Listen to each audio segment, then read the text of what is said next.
as financial services and general government.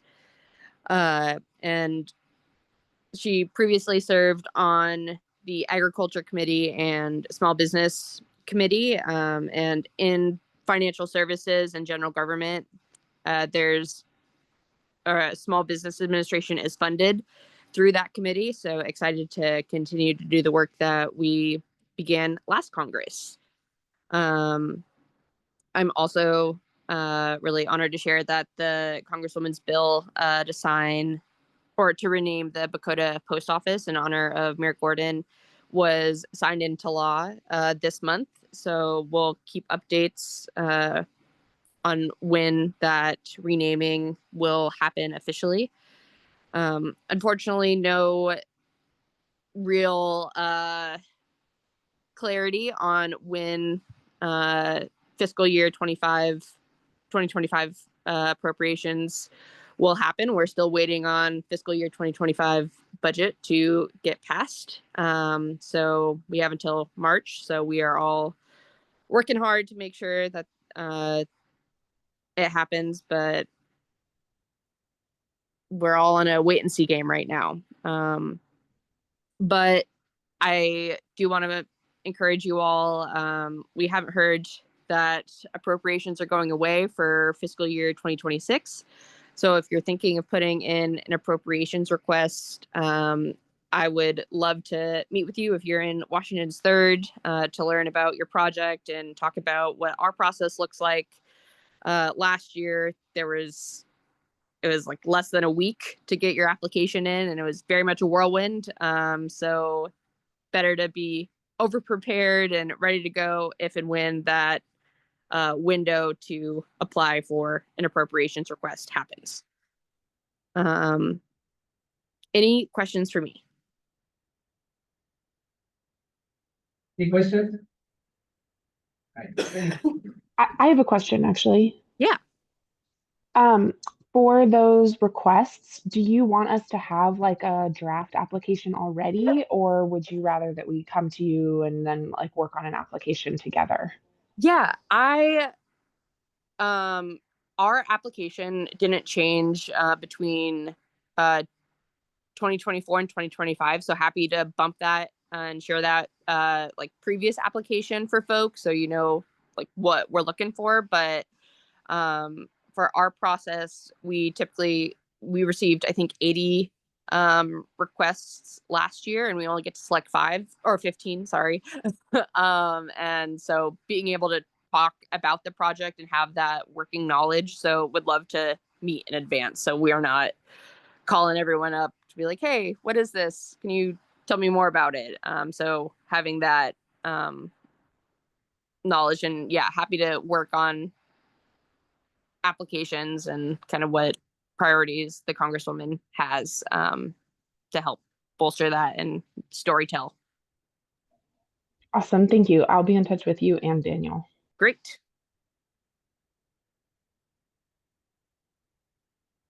Daniel Sinner, Patty Murray's office. Cameron did a great job covering a lot of uncertainty with the budget and the agency process. So if you are interested, please be in touch and have a conversation. On the Senate side, we are in the middle of nominations, so not run through them all, but check our website to see the press releases that come out almost hourly at this point regarding the various federal agencies. Besides that, a lot unknown with the budget, and we're just going to keep working through. So that's all I got today. Thank you. Morning again, everyone. Mike Snodgrass, Senator Cantwell's office.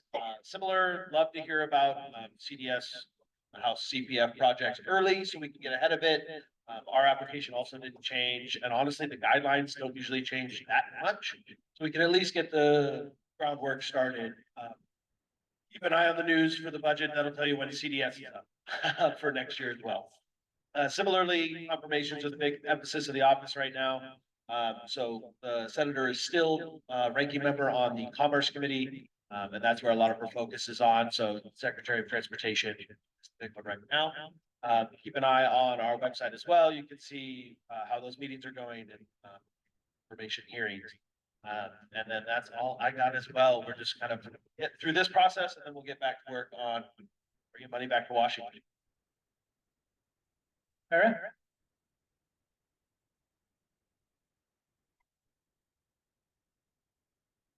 Hey, good morning, everyone.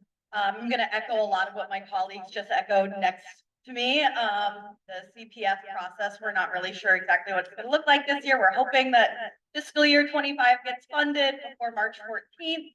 Otherwise, we'll have to go back to the drawing board for all of those projects. We're hoping that earmarks stay for 2026 fiscal year, which should be announced this spring.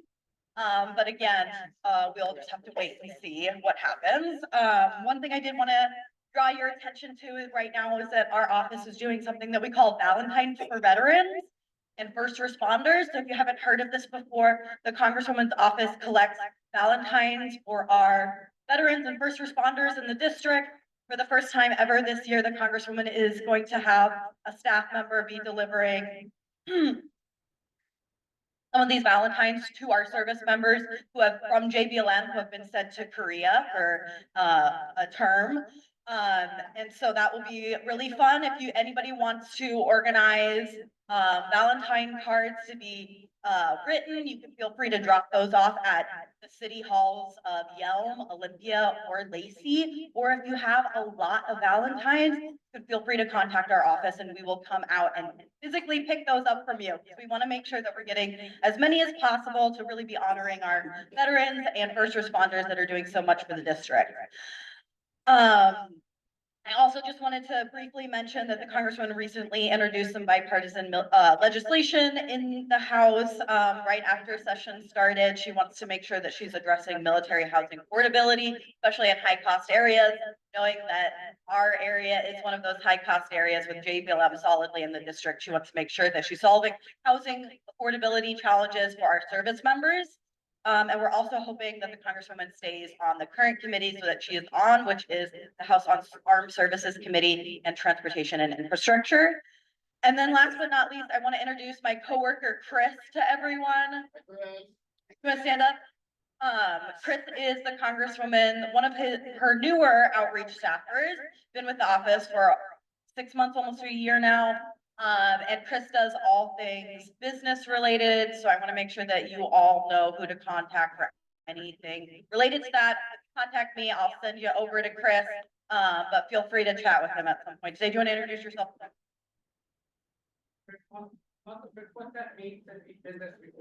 Yeah. Anything kind of business related means any kind of like Chamber of Commerce, either kind of Pierce County, or kind of affiliate groups that we might have to work with in Seattle. So, we try to spotlight business. We're trying to have more focus when it comes to continuing education. That's like and how we can build a local economy in Thurston County. So any way we can help in our office to highlight the businesses or highlight some of the council's development work, feel free to contact her.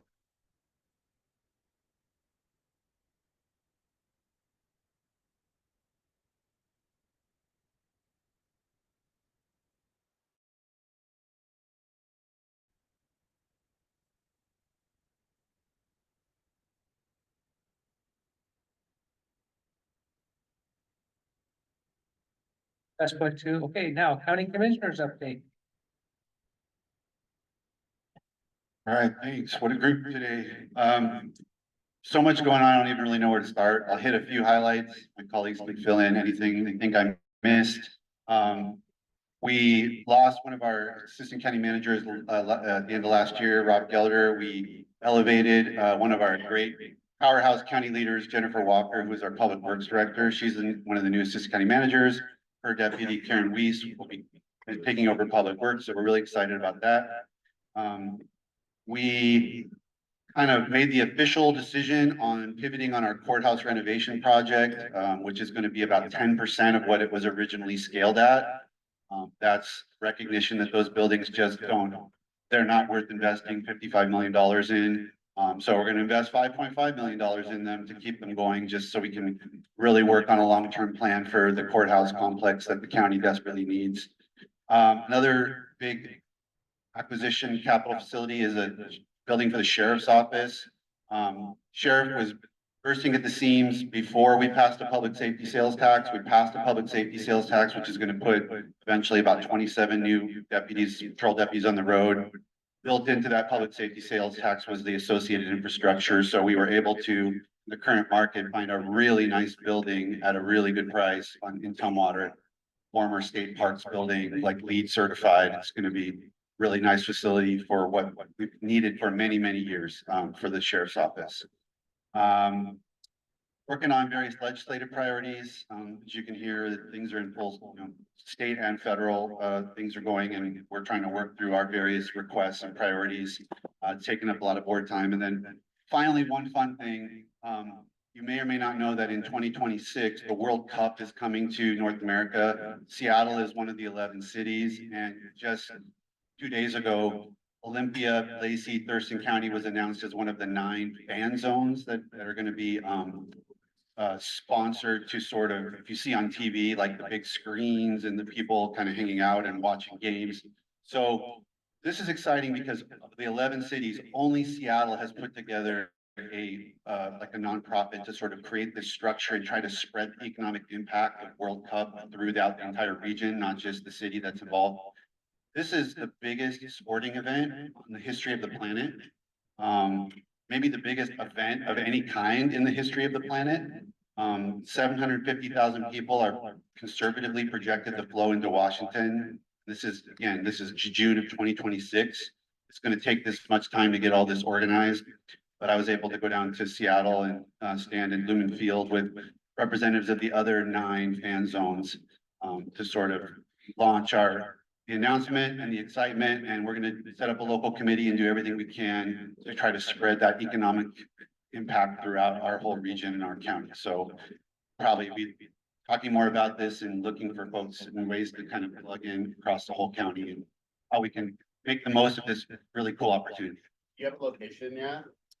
We don't. I have one in my mind, but I'm not, the committee. Tonight, We're gonna have to set up tonight, 750,000 people in tonight. we're gonna have to set up a committee and the first order of business is to sort of identify a third-party organization that will kind of take the lead on setting all this through. And so a handbook is coming out at the beginning of February, and that's kind of, when we get that, then we go, and we'll start setting up a committee and working on all the logistics. So TBD. There's that huge parking lot in Lacey, like at Target, set up right there by the freeway. So that's When Vice Chair. when George handed me this microphone, it took everything to not just start trying to create like the Wayne and Ty comedy hour, because we're in a casino and I'm holding the microphone. So I got a little giddy and I was like holding myself back. And Ty, great job. So Ty is the chair again for the year, and we're really happy about that. He was a STEDI leader for us last year, not steady, but steady. But here we're at STEDI, and it's the beginning of the year, and this is all about empowering South Thurston County, and influence is important. And at the beginning of the year, there's opportunities that come up, and as we seek to balance kind of the power structure and kind of the influence dynamics between all of Thurston County, I encourage you all to look for opportunities to serve on boards and commissions with the county. So, like traditionally, it's easy if you live in Olympia to volunteer for one of these boards and commissions, and a lot of those boards make up kind of the thoughts and ideas that end up going to the county commissioners. I believe that over the years the distance has gotten shorter. There's Zoom meetings. There's all kinds of ways that it's easier for folks from South Thurston County to participate in regional decision making. So look for those opportunities. We have opportunities on the Historic Commission. We have a big opportunity coming up with the Board of Health. So since time immemorial, Board of Health has consisted of, and Ty, jump in if I'm saying any of this wrong, because you got more perspective than I do. The Board of Health, which determines health policy for the entire county, has been made up of just the county commissioners. And some time back, there was some community members added. Now there was some legislation passed last year that allows us to decrease the number of county commissioners, because it's just kind of weird. It seems kind of weird when you've got county commissioner meeting and then another meeting of the same people kind of talking about the same thing to advise their other committee. It doesn't make sense. So the number is allowed to be decreased. We're decreasing from 5 to 3, and then we're adding 2 other elected officials. In the past, that's only been one North County position. Now the two positions are gonna be broke down. There'll be a North County position and a South County elected official position, or to come from the municipality. So, put pressure on your mayors and city council members to make sure that they pay attention to that. I'm trying to set up meetings with your administrations to bring down Dr. Freiheit and talk about what the Board of Health means and what this opportunity means. So I'm working hard to make sure that bridge is there so that conversations can go on, but you know, sometimes for some folks, the road's a little longer. So, you know, encourage your elected officials, your friends, your other influence dealers to get involved in the county boards and commissions. Yep, go ahead. So down there in the Rochester area, big one down there is lithium ion battery storage. It's a big one right now. It's not the big one. There's lots of big ones. So the county on your radar to try and help us out down there with things. We're always trying to help you out, but like, right, there's all kinds of different various positions. And as we take positions on zoning things, on proposed things, there's legal things we have to be careful about saying and doing. But I'm aware of it. I've got a file on my desk of every email that's come in. I'm trying to understand the issue a little better. So there is kind of a proposal. I'm not exactly sure where in the stage. Sometimes we get a little, our hair gets up, you know, on the back of our necks a little early before things are formal, but there's potential for a private company who wants to put in a transfer station. So if you go into Tenino, right next to the high school, there's one of these. It's been there for 100 years. PSC has a transfer station where power magically comes in and does magical power things that my fireman brain doesn't understand. But now when they're building them, they want to put in battery backups. So it's lithium ion battery backup systems so that when there's power surges and power lowerings, they can kind of modulate that. I think that has to do with kind of the changing power grid. If anybody knows more than this about me, raise your hand. There's probably everybody in the room. And so there's a proposal next to what used to be the IGA, it's now the bus barn, for somebody to build something like that. So it's the infrastructure. When PSC comes around and they're talking about all their goals and dreams, and Councilmember O'Callahan goes, well, you don't have the infrastructure for that yet to support, solar panels and support electric cars. This is, from my understanding, some of those efforts to build that infrastructure. What that looks like, where that goes, that's all. Did I cover it? I didn't answer any questions. Like, I'm trying to be a true politician and not answer your question, but address your question. Did I do it? After a year in office, I figured out how to lie to you guys without you guys knowing I'm actually joking. Okay, so that I'm gonna stop talking, but I want to introduce our newest commissioner, Rachel Grant. It was Dreon on your ballot, but it's now Rachel Grant. And then after her, Emily Klaus. They'll take a minute to tell you about their hopes and dreams and goals and wishes. All the things in the world. Hey, everybody, I'm Rachel Grant. So many of you are new faces, so I'm really excited to kind of be and meet with you. I have some brand new business cards that I can give out today. Okay, and I would just say that I don't have a bunch to say. I'm 17 days in. I have a lot to learn. I'm really excited about, oh man, there's going to be so many fun things we could do.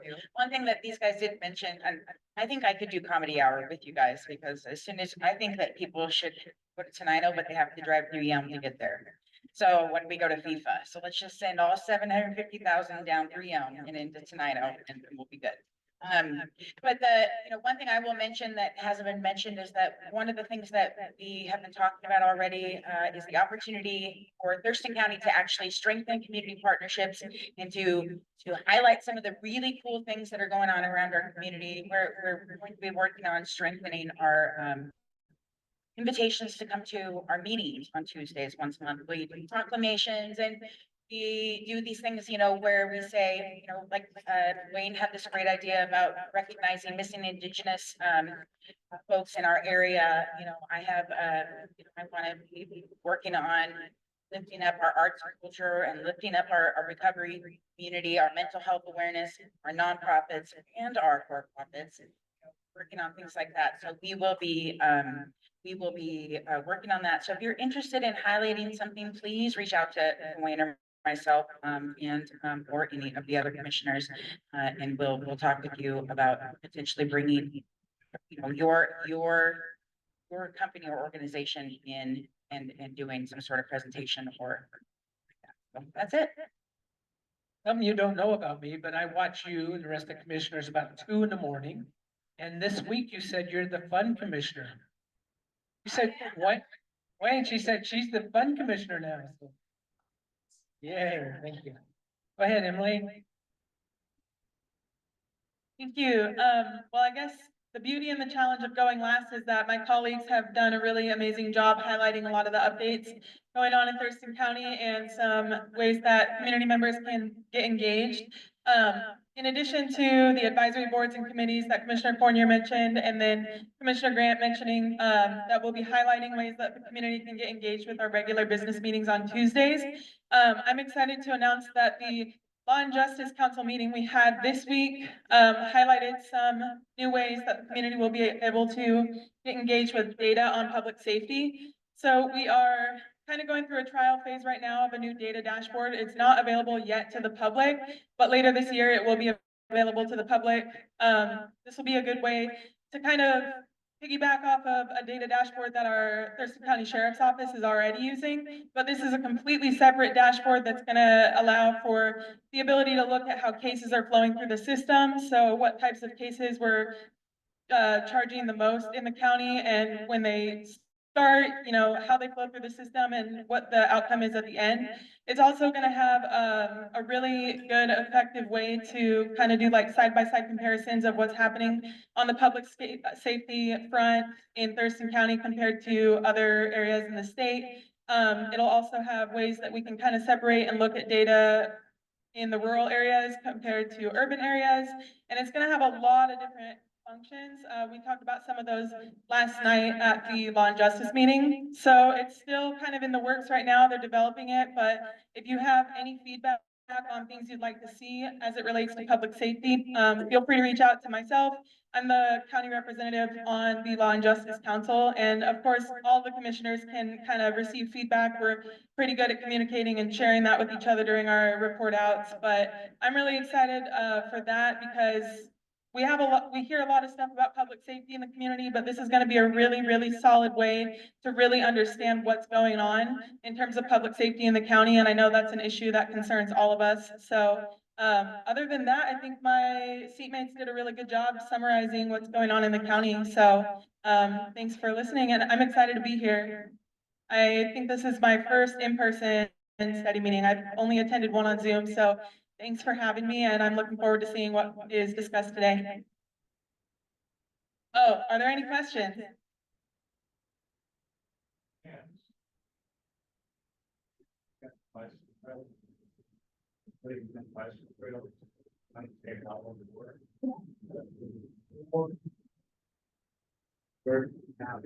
That are signed with advisory trails and no reason already. That's a really very good and specific question about bike trails. Commissioner Fournier is an expert on bikes and bike trails in the county. I did not hear anything in the Law and Justice Council meeting about analyzing safety on the bike trails, but I can definitely take that down and see what kind of information we can pull for you on that.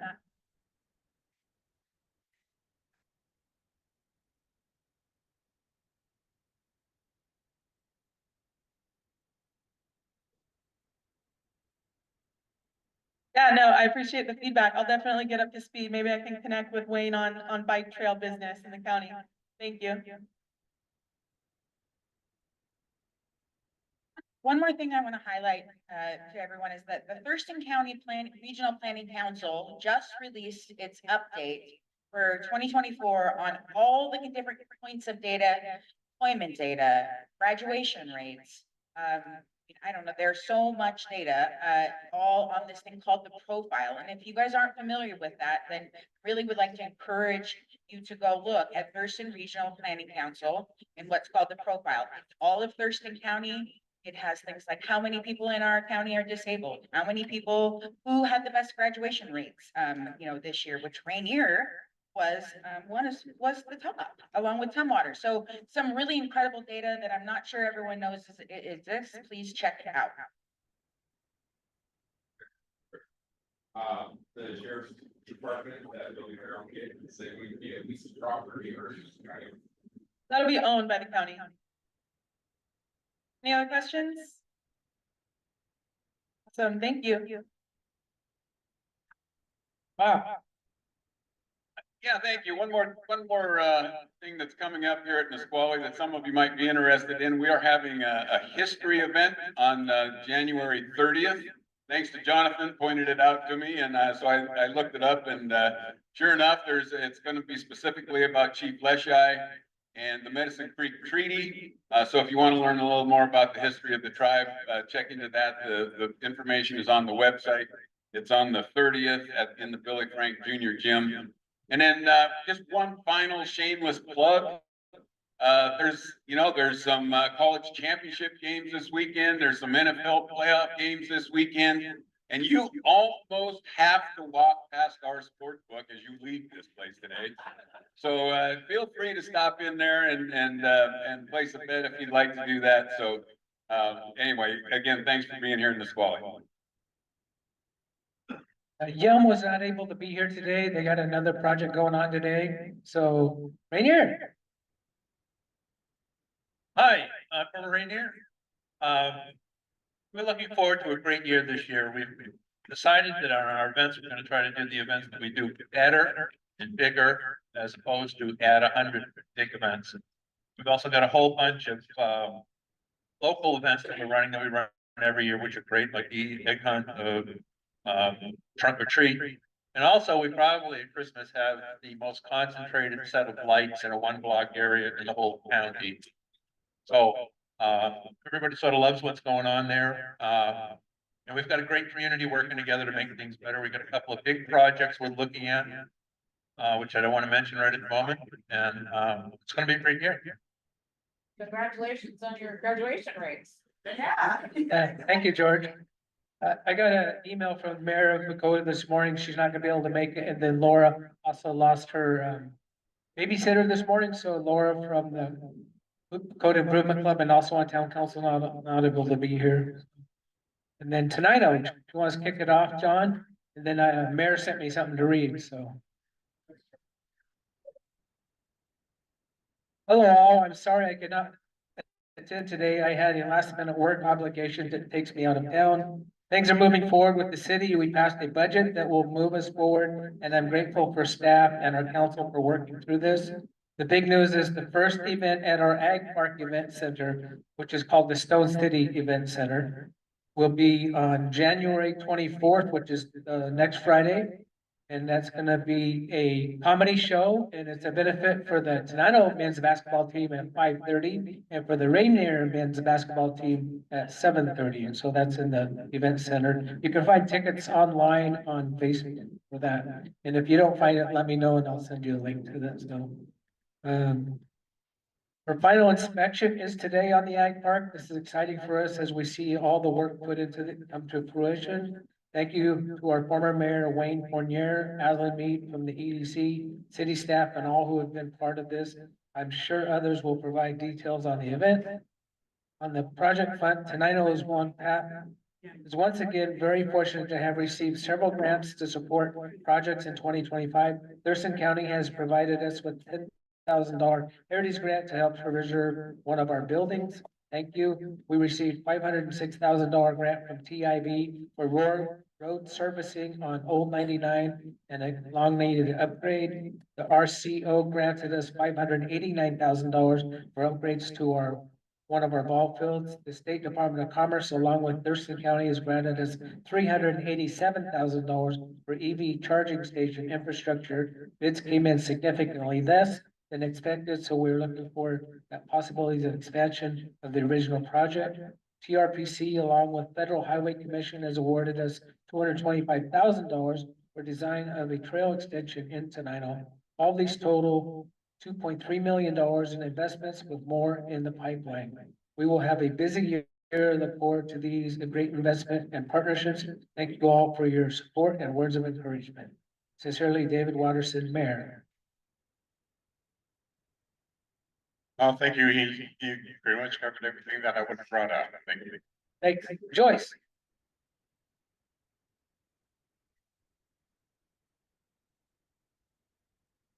Hey, so the chamber had our first board meeting for the year to plan out the year, and that was really interesting. We had it at the Lady of the Lake restaurant, Yum Yum. And so we are just planning forward. We have two businesses that will be having grand openings in our city. We're so excited to have Castle Realty come in and be an official real estate office in Tenino. Although we need people to move out because we need people to move in that want houses. I don't know how you work that, but I get all the time people coming into my store wanting to know if there's a place available. So we're excited to have Castle Realty there, and their grand opening will be Saturday, the 24th. 25th. 10 a.m. At 10 a.m. 10 a.m. They have 10 open a.m. house from 10 to 3. So, and then, pardon? Okay, so Castle Realty is in the gorgeous red building. Used to be the salon in town. Yeah, it used to be It's across the street salon. from the From the Eagle. Eagle, yeah, across the street from the Eagles. And also, he has graciously said that small meetings can be held in that building. They have lots of space. So if you're in Tenino and you need a free area to have some type of a meeting, get a hold of Castle Realty. Then we also have, we just opened the doors for our new fitness center. I forget what it's called. Tenino Fit. Tenino Fit. And so it's open now and gorgeous. And so we're excited about that, to have some new things happening. Our last meeting we had, oh gosh, brain, Andrew Schaffer. Chaffron, the fire chief. The fire Thurston. chief speak with us about their plans, and a lot of us don't like that. And then we also had Sandra Pierce, who is the daughter of Cheryl, that many of you know, that used to own the Sandstone Cafe. She has her own home-based business, and she spoke about health and that type of thing. But what the point was, is she's a home-based business. And I think we sometimes forget about the non-brick and mortar places, because there's lots that happen in home-based businesses. And so we will be highlighting more of those types of businesses to get the word out to people. And So we also now have a chiropractor that's gonna be coming to town, be in the Castle Building Realty, and they'll be there on Fridays for now, probably book more later, coming on. And then the Nino Arts Spring Market will be on St. Patrick's Day weekend, the 15th, 16th, and 17th of March. hey, thank you. Right. On. What? Oh, yeah, the crab feed will be on March 1st, and that's a fundraiser for the South Thurston Firefighters Association. And, kind of know who the auctioneer is every year, so come on, I'd like to sell you something. The next up is Grand Mountain Rochester.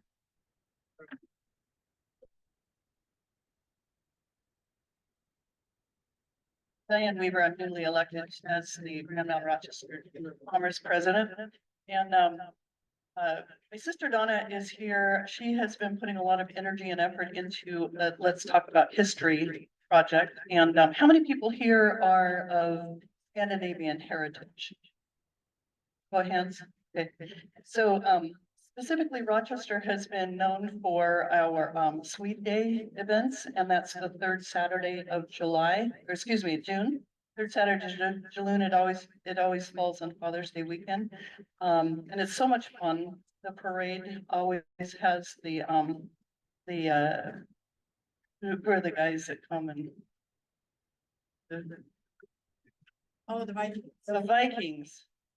When they come, they are so entertaining and it's a lot of fun. There's a Swedish meatballs, things like that. And so it's a whole festival around our Scandinavian heritage. But the Talk About History project, we've got a couple things coming up that we're gonna be putting in place that are year-round activities. And that would be a driving tour of history in the area. And also, let's talk about history talks throughout.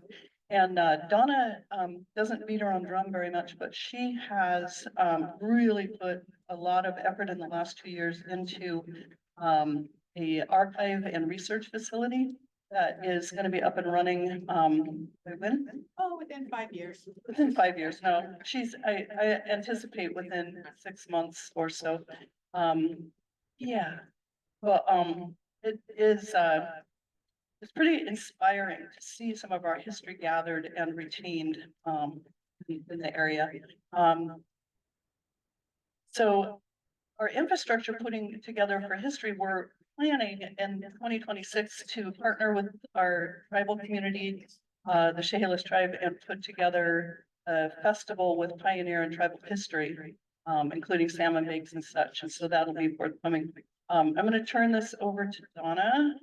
Oh, one more thing. When we were driving here, Chief Lashai, the history that's coming up, Ezra Meeker wrote a book. He was a senator back in the day when Governor Stevens was restoring our credibility with the tribal members. And he had landed his plane on the road in front of my grandmother's house in Rochester as he came to visit the area. So I have a emotional connection to that. So I'm going to turn this over to Donna to talk about some of the activities that are happening in Rochester. All right, if I read the rules for today correctly, we've got calendar events, correct, George? Okay, February 15th, I was looking on the Sweet Hall calendar. It looks like there's a Sweetheart Ball. February 27th through March 1st, again at Sweet Hall, there's a dinner play. There's apparently 3 nights worth of dinner play. Okay. You know the name? No, it's just a romantic dinner play. It's a very romantic dinner play, so feel free to join us at Sweet Hall there. In March, we have the art fan auction, which is the main support that Rochester Friends and Neighbors gather funding for every year. And that's March 8th at Sweet Hall. March 15th at Sweet Hall, they are hosting the Swedish and Historical Society who are coming to town. In May at 8 School, we have our regularly scheduled cleanup, which is May 4th. May 3rd, we start doing our flower basket fundraiser sales. June 20th, Diane already mentioned, the 3-day parade. July 19th, we have our annual blueberry pancake breakfast, which is usually the opening weekend of the You Pick Blueberries there at Black River Blues. And we also, that same day, we have alumni gatherings. We invite all of our alumni and we have a potluck at lunchtime at the middle school. And then we have what we call the Big Rock Reunion out at the Gate School that evening. September 14th, we do a back to school history presentation at Gate School. And September 6th, we have the Lions Club fundraiser via garage sale. They do a big garage sale at Sweet Hall, and that is the Lions Club main event for funding for the year. I think that's it. You want to?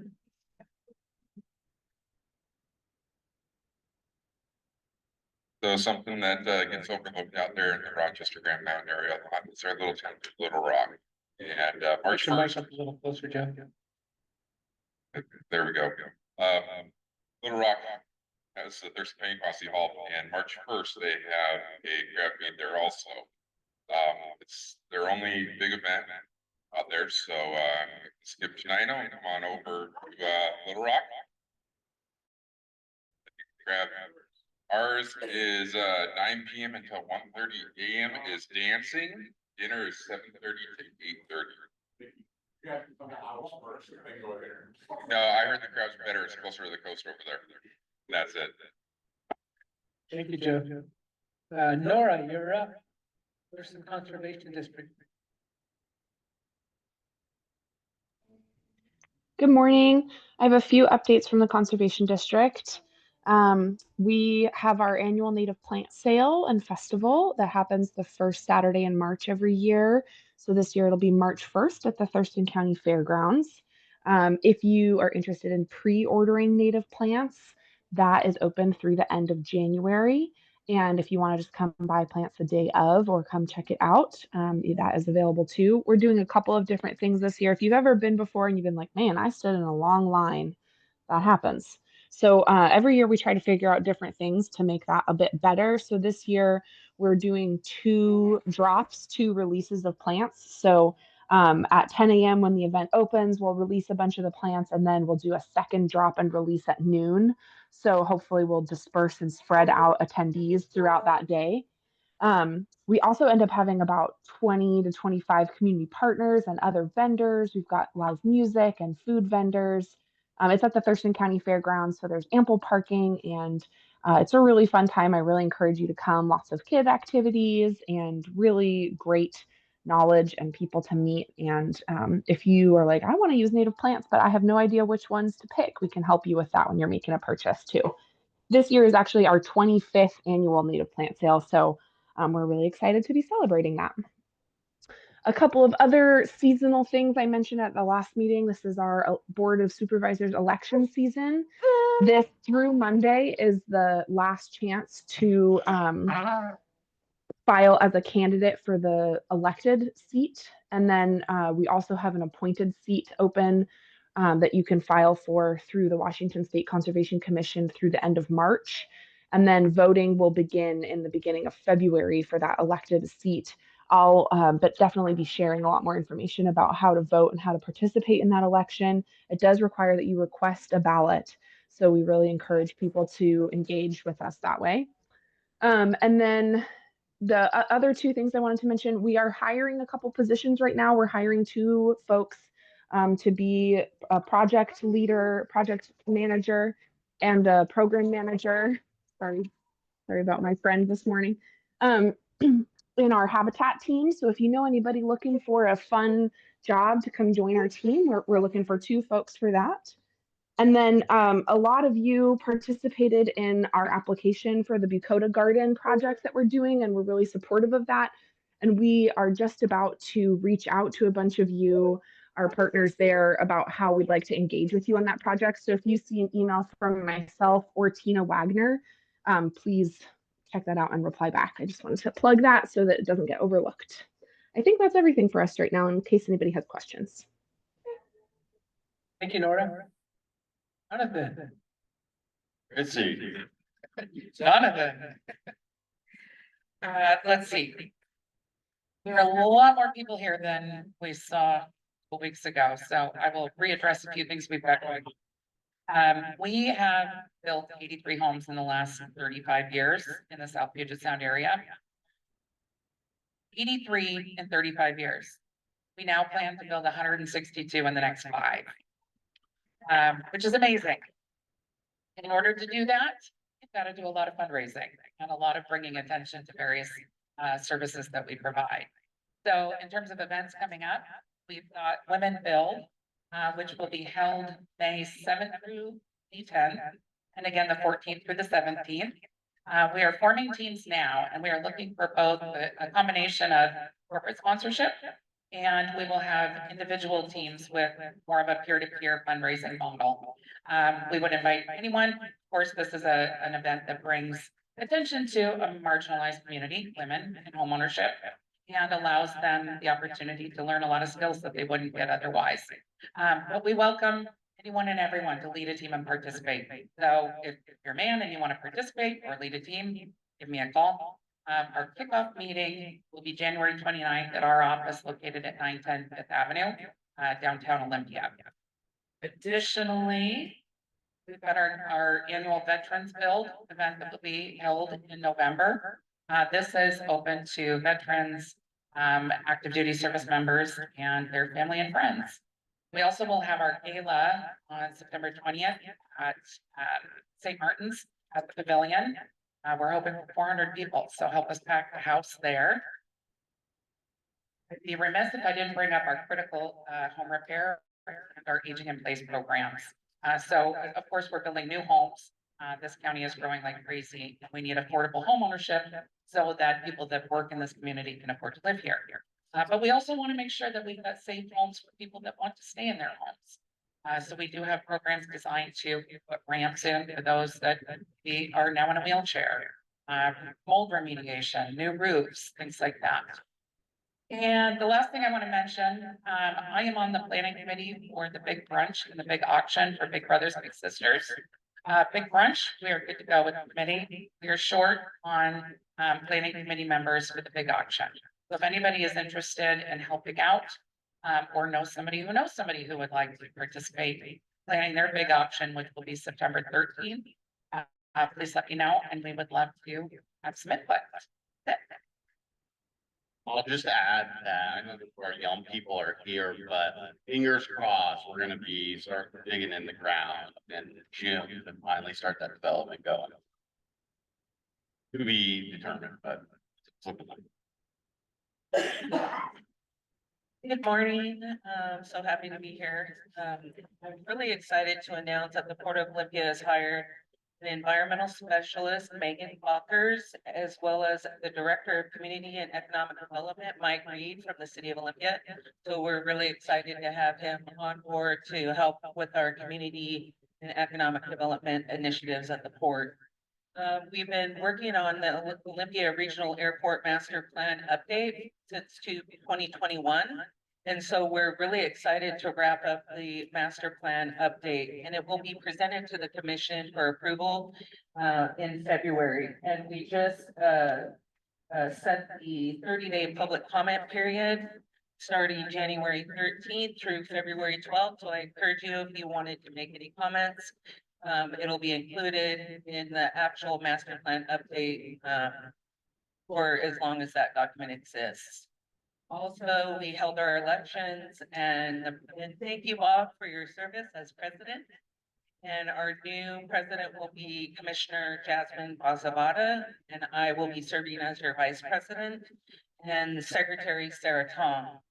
Our Bud Inlet cleanup is ongoing, and it's been really great with our testing, and we're going to be spending down the second round of Department of Ecology's funding cycle for the Bud Inlet cleanup. Let's see. Oh, another exciting announcement is that we created a subcommittee of commissioners.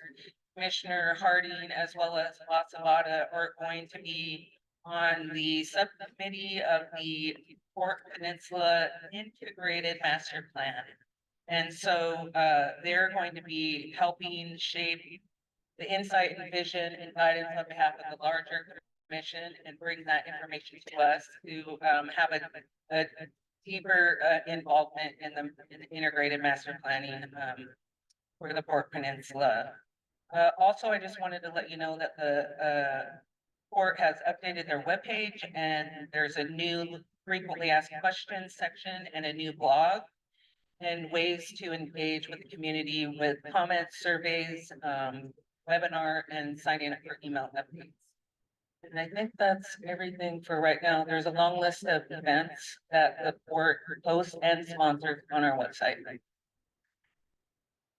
Thank you, Maggie. Emily. So I just have two quick things. The first very exciting thing is we at Great Olympia and Beyond have 25,000 of these newly created Thirst and Bountiful Byway rack cards. We went away from the fold out map, the committee, Tourism Advisory Committee, the EOB hosts. We decided to go to a rack card to try to start having people just go to our website and find an actual usable map versus having something printed. So these are hot off the press. there's 25,000 in my office. I have a full box right here. We will be doing distribution to everyone who's on the byway. We just haven't started that yet. I'm gonna go on vacation next week, and then I'll start it when I get back, I promise. So you will all probably be hearing from me to make sure that we can get you some of these byway cards. But I would love for you to take some of them today as well. You saw me struggling with that box, so don't make me struggle taking it back to my car. Also, I just want to note that our visitor guide sales started on last Wednesday. And so I know STEDI had an ad last year. We are not going to renew that, but if any community or organization is interested in advertising in our guides or online, please let me know. The worst salesperson ever, so I'm just doing my job.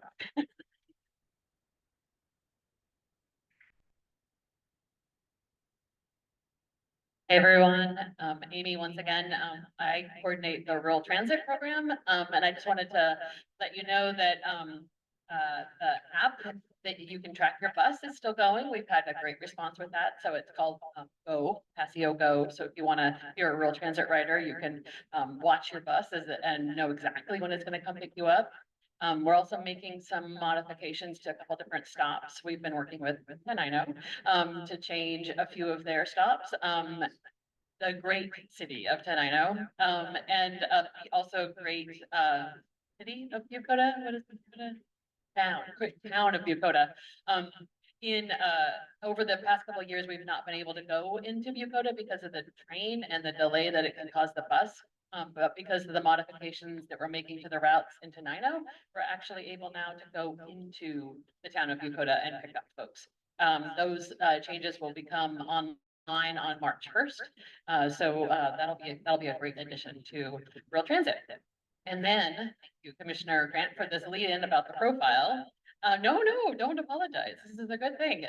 So George asked me to just give you a snippet. And if you guys watched the council meeting on Friday at TRPC, there's always a annual January kickoff of the profile game. And I think did you win? I think you won. So maybe I should give you this update. So I did just want to bring the profile to the forefront here, that it's a great collection of data that TRPC has been publishing since 1982. The data covers 10 topics from housing to education to transportation. And it's been part of TRPC's mission to provide data to support local and regional decision making. So you can go to the TRPC website at trpc.org/the-profile. To see it, you can find direct links on 70 topics, and then there's charts and graphs, and you can download spreadsheets and all sorts of data information there. I use the profile a ton when I'm writing grants. Really sets an excellent stage as to sort of giving you a synopsis of what's happening in the area of interest so that you can be really compelling in your grant application. Let's see, the profile also has a link to download statistical profiles. They're 2-page summaries of data that are commonly requested from each jurisdiction. So each one of your jurisdictions has a 2-page summary that you can also download and utilize in that form. So, and if you can't find what you're looking for, feel free to reach out. You can contact me. I'm not the profile king or queen, but I have my staff or our colleagues are, and I'll hook you up with the right person. So, or I'll send you to the commissioner and she will answer your question. Thank you, Amy. And now that I have a new kidney, Amy and I are committed to making the tour happen on the rural transit bus on a Saturday to show that you can go to all of our communities and all of our festival and events as well. So Washington State University is next. Hello, I'm Annie Slavsky from WSU Extension. I work with Stephen Brandwell and I'm an agricultural educator. And really fun project we worked on that also involved the Southwest Washington Food Hub. This year was the youth farmers market that we held at Garfield Elementary School, where we bought $5,000 worth of produce from the Southwest Washington Food Hub and local farmers. That was then legally taught by all the Garfield elementary students, and it was a blast. They loved it. They went nuts. It was like Halloween, but with like peppers and apples and carrots. So that was really fun. And we're gonna put another one on in conjunction with another project we're doing. And they're all at Title I school, so it's super cool. We work with Snap Ed, who's also under our roof extension there. Really cool thing that's happening is it's an IYRP grant, which we wrote a grant having to do with the International Year of Rangelands and Pastorals. And we're working with many local partners, timberland libraries, actually one of them, and we'll have art displays in all over the state, but in the F5 County Timberland Library area, Nursing County, one at Seattle Airport. They're gonna be both visual and interactive too, so that'll be super cool because we wanna really like spread knowledge of how important rangelands and pastoralists are, our local economy and for our health. What else? We're working on another project having to do with buckwheat, which I'm sure you're all really excited by. We're in a research collaboration that's actually across the United States to study buckwheat's potential for soil health, breeding and market development. So that's really cool. And Stephen Branwell, my boss, will be on sabbatical from March through October. So I'll be his liaison. So if any of you need to contact him, you can email me. And he will be studying freezing in Europe. I'm sure he'll be working really hard and really miss us. So yeah, that's my report.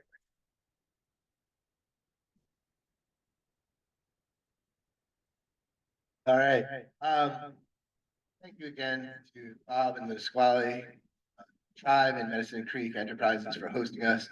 And the one thing that I thought Annie was going to cover, we are super excited. You know, WSU and Tina Sharp with our EDC to help manage and run the Southwest Washington Food Hub.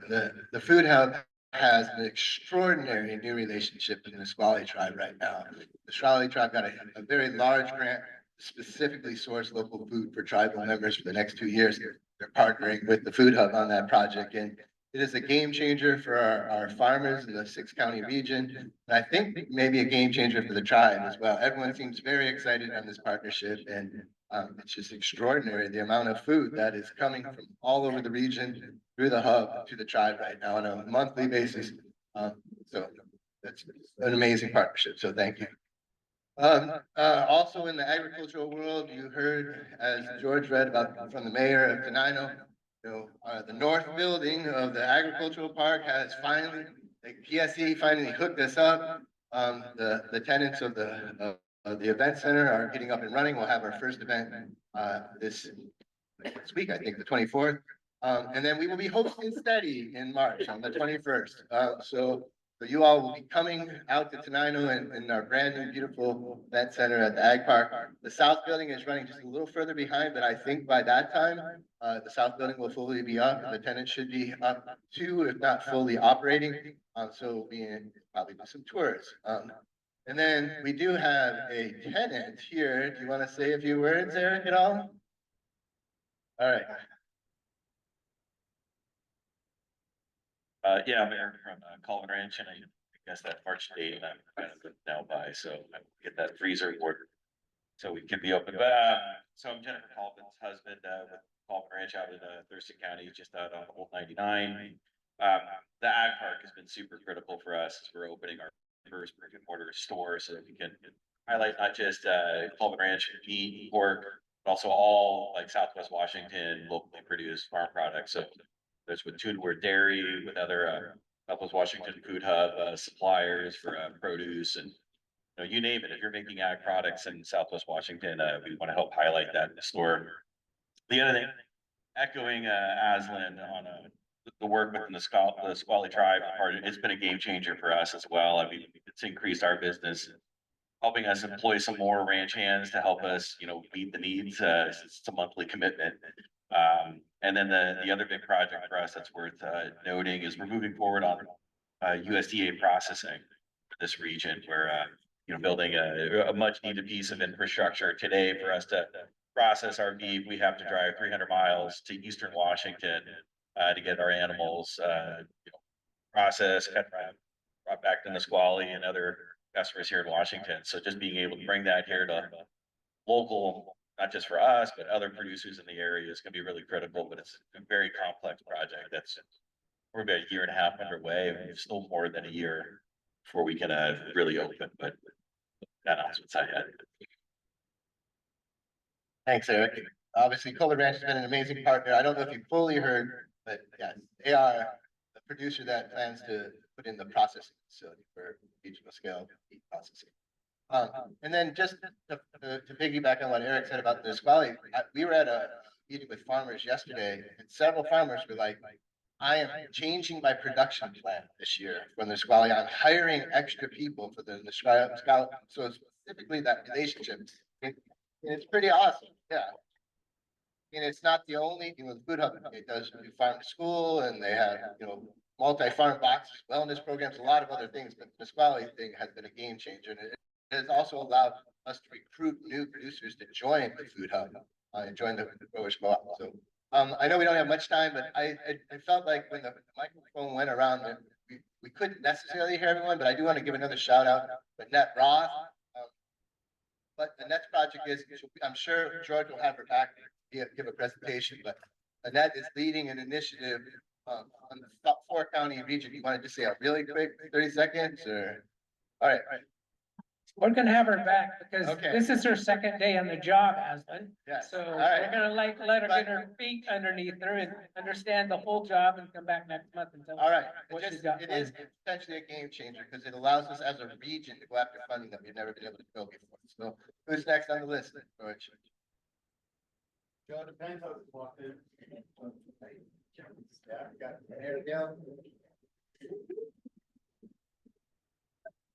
So the Ramos with Yelm Timberland, Yelm Timberland Library. So a couple things. One thing that I want to touch on, Yelm, we just got our mayor walk-in.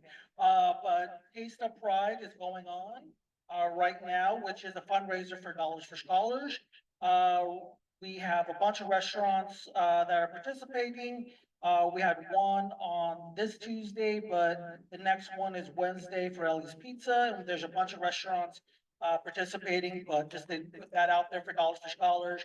Huge event, fundraiser for scholarships for our youth going off to college, and I definitely want to make sure that we address that. As far as TRL updates, we did have a reorganization of Timberland Regional Libraries. What that reorganization means is we have different leadership. I am now the supervisor of Yelm, Tenino, located in the great city of Tenino. And I'm also the Tumwater Library supervisor. So I'll be kind of the Southeastern region's supervisor. In that light, our Tumwater Library is now limited services. It's getting the big remodel. It's the largest remodel Timberland Library has done. It's going to have a castle theme, and it's going to reopen in June. So we're going to have a really nice remodel. AARP tax assistance is kicking off at Yelm Library and other libraries in the Timberland Regional Library system. We have roughly 20 appointments per day at Yelm. It's every Tuesday. We have appointments. You come in with your tax documents, walk out with your taxes done. Free assistance. All you have to do is just come to the library, make an appointment, or call us and make an appointment to get free tax assistance. And also, we just launched our online library card application, which will give you instant access to all our library databases and allow you to start checking out books. You can get a physical card by going into the library. But that's our update for Timberland Regional Library. I just got told I forgot somebody. I just wanted to highlight a couple of programs from the EDC. One of them is the Business Enterprise Startup Training. We just opened up our Spanish business enterprise startup training. So we're offering it in English and in Spanish now. And all these programs are free. Program highlights 5 pillars of starting a business, like structure, you know, you want to do an LLC, a partnership, and so on. Also your state and local registration requirements, marketing and branding, business plan writing, and we touch a little bit on intellectual property. So this is a great program from our startups. And also we have on February 8th, our Washington Center for Women in Business has a pop-up market. Please come. This is how we support our small businesses. They have an opportunity to come meet us at the mall on 8th and buy some stuff from 10 to 4-ish.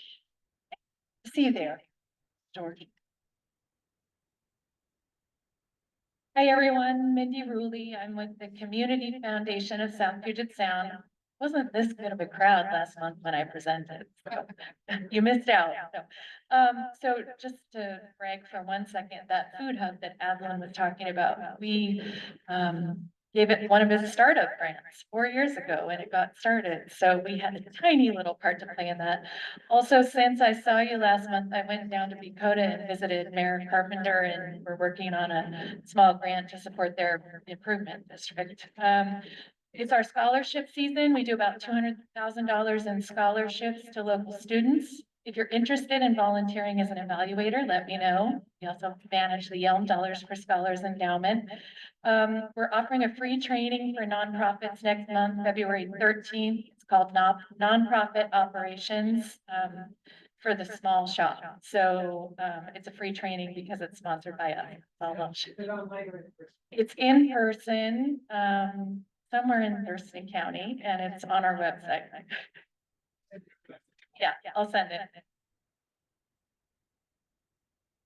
And the Honorable Mayor of Yelm, Joe Pinto. Thank you for that wonderful intro.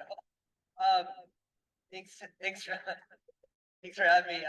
I'm coming for another meeting right after this, so I wasn't trying to interrupt your meeting or anything, so I apologize. But it's always a good time to be at STEDI. Just real quick, what's going on in Yelm? We've got a lot of transportation projects coming up this year. This year will be the year of transportation. We've got a bunch of roundabouts from partnerships with the county, Thurston County and Pierce County with roundabouts. There's about 4 different roundabouts in Yelm. At 5 Corners, you'll see one that'll pop up hopefully late this year, or if not early next year. We've got roundabouts in McKenna. The McKenna one is really going to be the biggest help for us. The real bottleneck between Yelm and Spanaway, Graham and Keala, all those people trying to get into Yelm or not go to Yelm, but go to like south to through Tenino and Rainier to get to I-5, go to Lacey. So it's really crucial that we get that one in there. And then of course the Yelm Loop, it's finally coming. It's been delayed years and years, and I'm sure there might be a little more delays, but it's coming this year. So we're excited for that to be built, and will be completed by 2027. Other than that, I think that's all I got. One thing, you were talking about the business startup program. I recently did that with my business, working out as Escape Room Experience. We started up and we utilized that program, a checklist, and it was very helpful. So I recommend to anyone that has a business or is about to start one, to check that out. The EDC has lots of good programs and resources for businesses. Yeah, thanks for, it's a good crowd today. Go to Porcanotos. George made the mistake. Give me the microphone again. All right, just a reminder, if you're from one of the South County cities, Tenino, Yelm, you go to Rainier. We hold a meeting after this. The elected officials today, we're going to be talking about the Board of Health and a couple other things. And then our new Board of Health, Public Health Director, Dr. Jen Fryhart walked in. So George wanted me to introduce her, and she can probably introduce herself. This is STEDI. And Hey, hi, thank you. This looks like a fun meeting. I kind of want to be announced. I'm sorry. Ladies and gentlemen, Dr. Jen. I have 3 boys, so our house is like WWE every day. So No, thank you. I'm Jen Bright. Please just call me Jen. I've been, I'm from Wisconsin. I've been here for almost 2 years. I came into public health and social services as assistant director, then I was interim director, and now I'm the official director. And I'm really excited. I haven't been able to get out and meet all the partners and entities, so this is a big room. I'm very excited. I don't expect you to remember every name, but I want to meet all of you and get to know you and talk about public health and the board of health. All the good stuff we're doing. We good? All right, thank you. Okay, other announcements? We start with Marcy. Marcy Community Farmland Trust, just want to remind you that all the farmers are ordering their seeds and getting ready to do their seed starting. The Community Farmland Trust puts out a Fresh from the Farm guide every year. That'll be out in March. And we print 14,000 copies, distribute them free in a 4-county area. So start looking in March at your various stores for that free guide. I want to thank the Nisqually tribe. They've been a real asset in helping us to keep that publication free for the county. Great supporter. Thank you.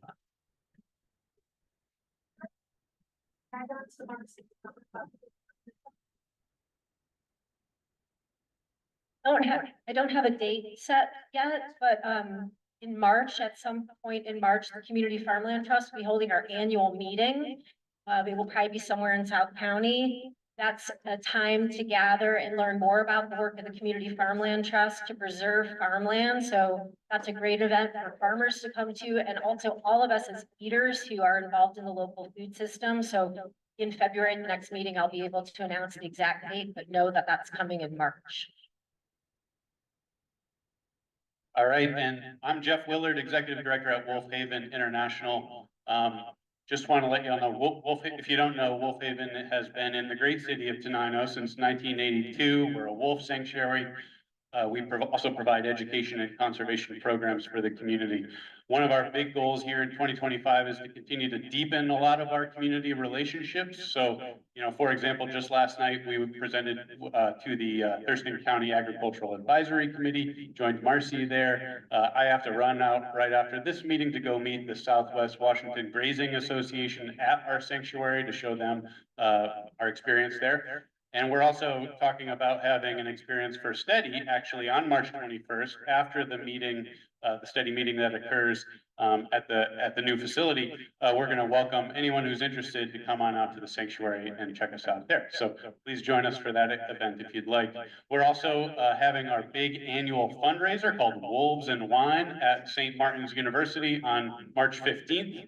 We have our first ever keynote speaker going to be joining us there. That's going to be Chris Morgan, who's the podcast host of NPR's show The Wild. He's also a bear and wolf expert, and he's co-produced documentaries, nature documentaries with BBC and National Geographic and a bunch of others. So he's really great personality who's going to be joining us at that event. If you'd like to join and attend Wolves and Wine, either search that in Google or go to wolfhaven.org. You can get your ticket. It'd be great to see you there. And then a couple months after that, we're going to be having our annual Prairie Celebration Day on May 17th. Wolf Haven, in addition to operating a sanctuary, we manage 40 acres of native Mimamount prairie land, all restored. And in May, that's when a lot of our beautiful wildflowers are in bloom. So that'll be a fun day for the whole community to come on out. We'll have a bunch of tables. If you are a community group and an education group that would like to have a table at that event and reach the folks who are joining us then, feel free to let me know. You can reach me at geoff@wolfhaven.org. And I think with that, I'm done. Thanks. And Jeff, that's a great reminder. Everybody, please send me your events so I can help market those, and we'll send it out to all of our STEDI communities, include your email and all that stuff. So, and I just want to introduce Jeff. He's new from, not new, but he hasn't been to STEDI yet. So Jeff, tell us who you are. Good morning. I'm Jeff Beisel, City of Tenino on the City Council. Mayor Watterson was on travel today and asked me to step in here.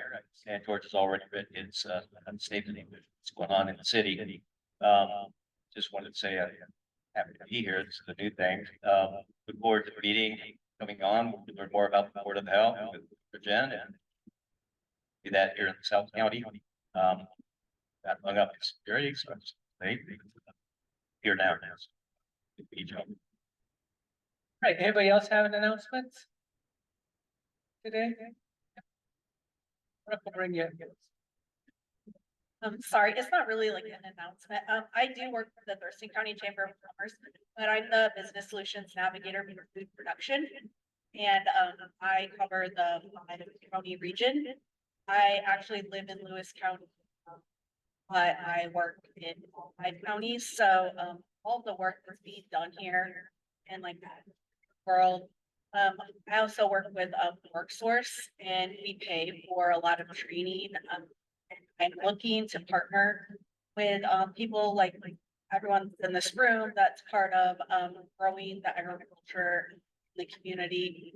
And those who like even people to come help run farms and learn that trade and community. So if you're interested, I think my email is in the. Anybody else have an announcement?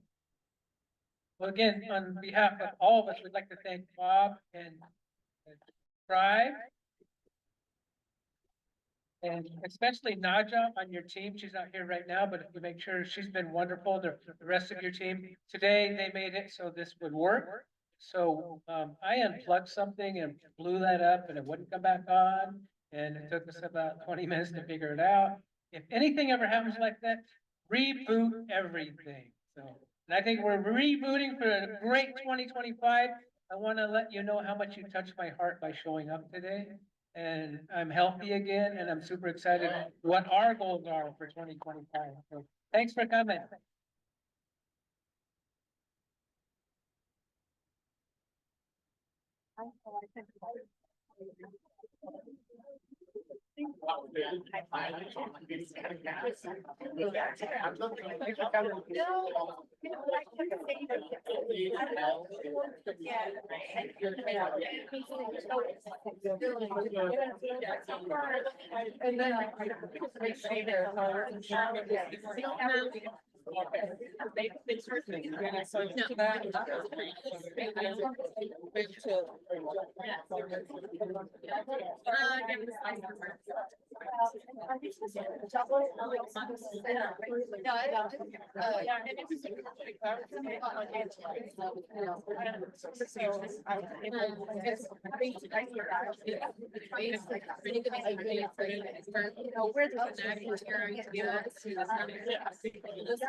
I'm sure that, you know,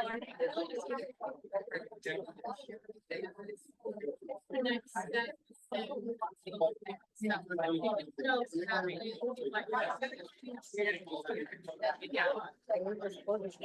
Thank you, appreciate it.